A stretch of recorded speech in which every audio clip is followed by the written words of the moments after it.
여러분, 안녕하세요.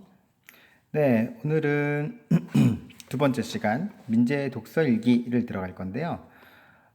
좀 고민 좀 했어요. 이 단원을 지금 영상으로 하는 것이 옳은가? 아니면 나중에 학교에서 여러분과 얼굴 보고 하는 것이 좋은가?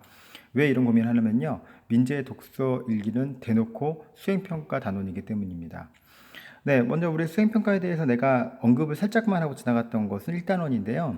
1단원에서 있었던 그 창의적인 표현을 하는 것을 하는 방법으로 우리가 평가를 하게 될 건데, 근데 이번에 민재 독서일기는요, 그 중에 독서 논술에 해당되는 부분이에요. 생각해보니까 역시 독서라는 게 그게 학교에서 수업 들으면서 동시에 독서하기 쉽지가 않잖아요. 잘 됐어요, 여러분. 우리 온라인 수업을 하면서 이 독서를 준비해 봅시다. 그래서 우리 이번에 수행평가를 오자마자 하게 되더라도 저 원망하면 안 됩니다. 왜냐하면 우리에게 이미 일주일의 시간이 있거든요. 네, 그래서 이 문제 독서 일기에서 학습 목표가 읽기의 가치와 중요성을 알고 읽기를 생활할 수 있다. 두 번째, 자신의 생각이나 느낌, 경험을 드러내는 다양한 표현을 활용하여 글을 쓸 수 있다라는 것이 목표입니다. 그래서 이 단원에서 목표하는 것은 그러니까 읽기를 생활할 수 있도록 좋은 책을 읽고 그걸 자기가 표현할 수 있는 그게 목표라고 볼 수가 있죠. 그래서 교과서 내용 사실 별게 없어요. 이 생각과 발견에서는 뭐 정말 말 그대로 별 내용이 없고 민재의 독서일기라는 글을 보면은 얘가 독서일기를 통해서 어떤 생각을 하게 되었는가에 대한 이야기가 나옵니다. 하면서 이제 수용평가에 대한 설명을 할게요. 민재의 독서일기 4월 땡일. 이거는 4월 달에 우리가 공부했어야 되는 그런 단원인 거네요. 참 아쉽습니다. 헐레벌떡 교실에 도착하니 스피커에서 이상한 소리가 들린다. 모두 읽어요. 날마다 읽어요. 좋아하는 책을 읽어요. 그냥 읽기만 해요. 아침 독서 시간이다. 국어 선생님이기도 한 담임 선생님이 들어오셔서 청천벽력 같은 말씀을 하신다. 소중한 아침 시간을 활용해 읽고 싶은 책을 읽을 것입니다. 이건 북스타트 운동인데 너무 괜찮았거든요. 예전에 했었는데. 아침 8시 30분부터 20분씩이나 독서를 한다고? 선생님께서는 자신의 관심 분야와 교과 수업과 관련한 책을 스스로 읽으라고 하셨다. 나는 비명을 지를 뻔했다. 옆에 마음이만 없었어도 말이다. 그런데 마음이가 개미 제국의 발견이라는 책 두 권을 가져와서 이렇게 말했다. 민재야, 이번엔 나랑 이 책 같이 읽자. 너 동물 좋아하잖아. 1학년 때 갈매기의 꿈도 읽었잖아. 갈매기 말했으면 쓰던 내 모습이 부끄러워져 책으로 눈을 돌렸다. 마음이야 짝이 된 건 좋지만 나는 왜 표지에 개미가 몇 마리나 있는지부터 궁금해지는 거지? 책과 안 친한 친구네요. 하지만 책은 정말 재밌거든요. 여러분들 저번에 제가 아이언맨에 대한 얘기를 한 적이 있었는데 영화 재밌잖아요. 네, 사실은 책이 더 재밌습니다. 이렇게 말해봐야 이해가 잘 안 되죠? 네, 겪어보면 알아요. 책이 훨씬 재밌습니다. 자, 4월 땡일 수요일. 민재야, 방과 후에 도서실로 와. 마음의 말을 듣고 들뜬 기분으로 도서실에 가니 오감도라는 독서 동아리 부원들이 모여 있었다. 이름 괜찮아요. 전 학년 10명이 모이는 자율 동아리인데 오감으로 책을 읽는 동아리라나 뭐라나.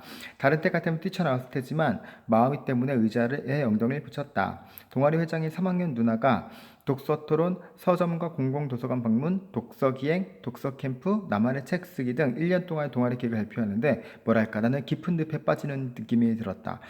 이렇게 하라 그러면 좀 이게 깝깝하긴 하죠. 아무튼 독서 동아리 온 것을 환영합니다. 앞으로 우리는 하고서는 멋진 계획들을 얘기해주고 있습니다. 근데 이게 독서 동아리 하면 참 좋긴 한데 기본적으로 본인이 재밌는 책을 읽는 게 더 좋아요.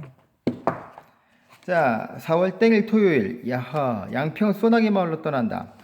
오늘은 경기도 양평에 있는 소나기 마을로 교내 독서 동아리 연합 독서 기행을 다녀왔다. 가는 길에 버스 안에서 황순원 작가의 소설 소나기의 내용을 바탕으로 독서 퀴즈 대회가 열렸는데 퀴즈를 풀다 보니 어느새 소나기 마을에 도착했다. 소나기 광장에서 소나기를 피하는 소년과 소녀의 모습을 흉내내게 보기도 하고 송아지 언덕에서 송아지를 탄 소년의 모습을 사진으로 남기기도 했다. 동아리 담당 선생님은 소녀를 업고 개울을 건너는 소년의 모습을 재현해보라고 하셨다. 나는 친구 중호를 업고 징검다리를 건넜다. 원래 그 징검다리 아닌데. 마음이를 향한 내 마음은 소나기에 나온 소년 같은데 마음이 내 마음을 할까? 갑자기 또 핑크빛이 또 확 나오네요. 또 짝사랑하고 있구나. 돌아오는 길에 생각해보니 독서 기행을 하면서 소나기를 한층 더 깊이 감상하게 된 것 같았다. 책을 읽고 여행하는 것이 무척 흥미로운 일임을 깨달았다. 황순원 작가의 다른 작품도 찾아 읽어보고 개미제국의 발견을 다 읽고 나면 마음이야 가까운 자연사 박물관에 가봐야겠다고 다짐했다. 아는 만큼 보인다라는 말이 떠오른다. 소나기를 읽고 소나기 마을을 다녀온 다음 마음에 와닿는 명언이다. 아, 소나기 읽어보셨죠? 예, 안 읽어본 사람도 있겠지만 이 소나기는 단편 소설이고 대단히 재밌어요. 그래서 오랫동안 작품 남는데 이런 배경에서 같이 이렇게 소나기를 재현해 보면 아주 재밌겠네요. 예전에 나는 우리 반에서 연극도 해본 적이 있었는데 어, 개미 제국의 발견을 읽고 나면은 자연사 박물관에 간대요. 내 생각엔 동네에 있는 개미 잡고 놀 것 같은데 안 그럴까요? 5월 땡일 금요일 국어 시간에 한 권의 책을 읽고 모든 별의 독서 신문을 만들었다. 아, 이것이 독서 신문입니다. 선생님께서는 속담, 관용 표현, 격언가, 명언, 참신한 표현 등을 활용해 재미있는 독서 신문을 만들어 보라고 하셨다. 아우, 그 선생님 내가 하고 싶은 말 다 했네. 속담, 관용 표현, 격언가, 명언, 참신한 표현. 특히 참신한 표현은 우리 1단원에서 공부했죠. 재미있는 독서신문을 만들어 보라고 하셨다. 우리의 모둠은 책, 과학자의 서재를 함께 읽고 독서신문을 만들었다. 자, 여기 한번 봅시다. 잘 보세요. 독서마중. 이야, 이거 제목 잘 지었네. 과학자의 서재를 읽고, 잘했네. 독서 감상문, 제목, 한우물만 파지 마라. 제목에 이건 본인이 창조적으로 다시 썼네요. 하고 싶은 것, 되고 싶은 것이 자꾸 바뀌는 나 이대로 괜찮은 걸까? 책 과학자 서재의 글쓴이는 이 세상에 쓸모없는 꿈은 없다라고 말한다. 세계적인 생물학자인 글쓴이 또한 어린 시절부터 과학자의 길을 걸을 것을 생각하지 않았다고 한다. 시인, 조각가 등 다양한 꿈을 꾸었고 또 백과점부터 노벨상 문학상 수상자까지 다양한 책을 읽은 결과 지금의 글쓴이가 있는 것이라 한다. 꿈이 많으면 방황도 많지만 그 방황들은 헛된 것이 아니다. 그러니 한 눈을만 파지 않아도 괜찮다. 책이 건넨 이야기가 나에게 큰 위로가 되었다. 이제부터는 마음 편하게 여러 우물을 파봐야겠다. 독고민재. 잘 썼네. 작가에게 책이란 그림을 그렸네요. 세상에 첫 발을 띄는 순간 꿈이 많아 어디로 가야 할지 고민하던 그때 책들이 나에게 길을 열어주었네. 아, 이걸 만화로 표현했어요. 아주 훌륭하네. 책 광고, 과학자의 서재를 광고하네요. 서재는 책을 모아두는 공간이 아닙니다. 당신의 꿈이 쌓이는 공간입니다. 되게 창의적인 표현이에요. 당신은 어떤 서재를 갖고 있습니까? 선택의 순간에 길잡이 역할을 해준 의미 있는 책에 관한 이야기. 그러니까 이 책, 과학자 서재 책의 앞면 안 봤는데 이거 따라한 거 아니겠죠, 이거? 육행시, 과학자의 서재. 과학자 꿈이 아주 좋습니다. 학창 시절에 만난 한 권의 책. 자, 루 속의 송곳처럼 아무리 숨기려 해도 드러난 성장의 비결. 심스러우면 한번 읽어보세요. 숨없이 내 눈길을 책으로 향하게 하는 재미있는 지식 탐험. 과학자의 서재. 이중호. 여기가 이거 다 다른 친구들이 있구나. 네.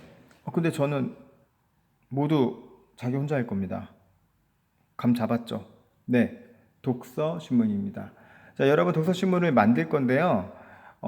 이제 여러분은 이 책은 과학자의 서재를 하면 안 되겠죠? 그죠? 그 다음에 본인이 책을 읽어와서 하면 되는데, 물론 예전에 읽었던 책도 해와도 되고, 그러긴 하지만, 기본적으로 우리 이런 거 하지 맙시다. 예를 들어,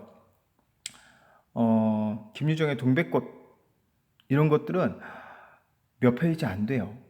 그래서 참 이거 갖다가 내면은 내가 안 받아줄 수는 없는데 받아줬을 때 좀 이렇게 수행평가 점수를 많이 기대하기는 어렵겠죠. 그거보다는 여러분들이 그동안 읽은 책 중에서 다시 한번 꺼내가지고 이거 내가 재밌게 읽었던 거야 하고서는 이렇게 쓰면 되겠고요. 이게 소설이 되어도 좋고 그게 아니라 어떤 지식적인 책도 괜찮고요. 에세이도 괜찮습니다. 또는 자기계발서도 괜찮고요. 어느 날 본인이 읽었던 책들 중에서 인상 깊었던 책을 하나 가지고 오면은 되겠습니다. 자, 그러면 질문이 있겠죠. 해오는 건가요? 아닙니다. 전 절대 집에서 해오게 시키지 않습니다. 그러면은 이제 또 질문이 나오겠죠.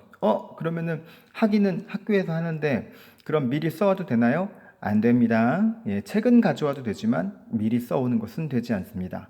여러분께 1시간의 시간을 줄 건데 그러니까 머릿속에 정리는 돼 있어야죠. 그러니까 내가 이 내용 써야지, 이번엔 요거 해야지, 이번 요거 해야지, 막 이런 계획들을 해서 가져오시면 됩니다. 그러니까 머릿속에 가져오라는 얘기예요.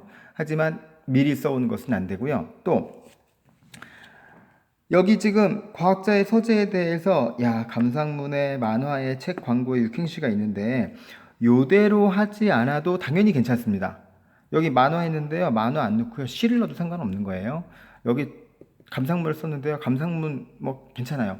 근데 보통 이런 거 하라 그러면은 대부분 실수하는 것 중에 하나가 책의 줄거리를 그렇게 열심히 써요. 아, 물론 책의 줄거리 있으면 좋긴 한데 여기 나온 것처럼 간단하게 요만큼 나왔잖아요. 책의 줄거리가. 그런 줄거리를 소개하는 형태로 되어야지 책의 줄거리를 한 페이지 다 써버리는 것 이런 것도 점수를 기대하기 어렵습니다. 그래서 물론 여러분에게 너무 많은 실력만을 요구하지 않을 것이기 때문에 이 작품 속에서 여러분들이 얼마나 성의 있었느냐 이런 것들을 보게 될 거고요. 그리고 그 책을 제대로 읽고 읽은 내용을 제대로 적었느냐라는 것과 창의적으로 표현했느냐, 창의적인 방식을 하였느냐 뭐 이런 것들을 기준으로 보게 될 것입니다. 그래서 여러분 그쵸 얘기 다 됐죠 그러면요. 네, 수행평가를 준비해서 6월 달에 만나면 되겠네요.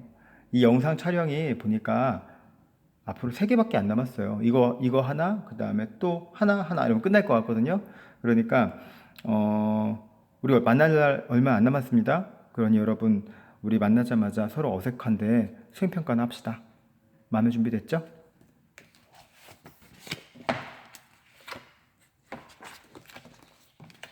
짜잔! 그래서 마지막입니다. 우리는 독서신문을 만들면서 관용 표현이란 둘 이상의 낱말이 합쳐져 원래 뜻과는 다른 특별한 뜻을 나타내는 관습적인 말이라는 것을 알게 되었다. 오호, 야, 이런 것도 알게 됐네요. 착한 친구들이네. 그리고 오랜 세월 동안 사람들의 생활에서 얻은 생각과 결을 갖고 있는 속담이라든지요.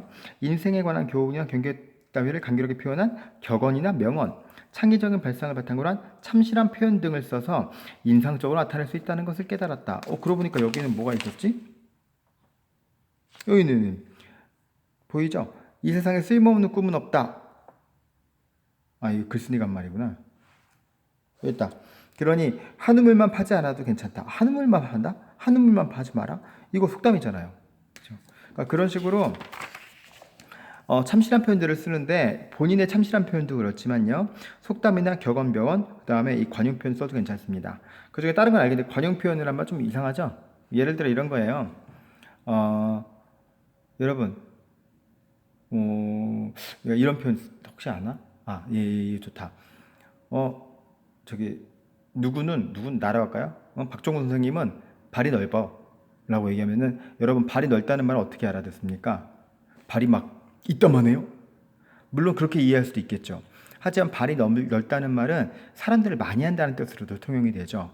네, 그런 식으로 똑같은 단어가 둘 이상의 낱말이 합쳐져가지고 원래 뜻과는 다른 특별한 뜻을 나타내는 것 이것을 얘기합니다. 예를 들어 또 목이 빠지게 기다렸다. 끔찍하지 않아요? 원래 의미로 하면은 기다리다 목이 빠진 거예요. 너무 끔찍해. 하지만 그것은 진짜 목이 빠졌다는 것이 아니라 정말 열심히 몹시 기다렸다라는 뜻으로 통용이 됩니다. 그것을 관용어라고 하죠. 자, 그 다음에 우리 모둠의 독서신문이 친구들에게 좋은 반응을 얻었다. 우리 모둠의 생각과 느낌을 독서신문의 다양한 표현으로 잘 나타냈다고 칭찬을 듬뿍 받았다. 모둠원과 머리를 맞대고 며칠 동안 고민한 보람이 있었다. 독서신문 전시를 마치고 마음이가 미소를 지으며 내게 말했다. 독서신문에 쓴 독서 감상 제법이더라. 한우물 파지 마라. 정말 인상적이었어. 고마워. 참 소설 개미도 같이 읽어보지 않을래? 야, 너 소설 개미가 몇 권인 줄 알아? 나는 싱긋 웃으며 마음에게 조용히 말했다. 그럼 알지. 아무리 두꺼운 책이라도 읽을 자신 생겼어. 시작이 반이라잖아. 아이고 또 격언을 쓰네요. 속담을 쓰네요. 내 말을 들은 마음이가 활짝 웃으며 한마디 했다. 그거 참 잘 됐네. 그런 독서신문 만들기 활동이 끝이 아니야. 이제부터는 다양한 글을 써야 나만의 책을 만들어야 한다고 동아리 선배가 말했어. 멋있지 않니? 산 넘어 산이구나. 속담이네요. 누가 말했던가? 독서는 생활 속에서 이루어져야 한다고. 이건 격언이 될 수도 있겠네요. 되게 표현력이 좋습니다. 그래서 우리도 마찬가지로 독서신문을 만들 때 이런 관점으로 이제 만들어서 하게 될 것이라는 것을 여러분들께 미리 얘기합니다. 그래서 여기 있는 내용들은요. 다양한 표현을 알아보자 막 쭉 되어 있는데 사실 이 내용이 중요한 게 아니에요. 우리가 어떤 식으로 독서신문을 쓸 것인가 하는 것이 제일 중요할 것이다라고 생각하면 되겠습니다. 자, 다시 등장. 여러분 어떻습니까? 우리 본격적으로 처음으로 수행평가 이야기를 했는데요. 자, 열심히 잘 해올 수 있겠죠? 기대하겠습니다. 여러분의 독서 아주 즐겁게 함께 감상하며 평가해 봅시다. 감사합니다. 수고하셨습니다.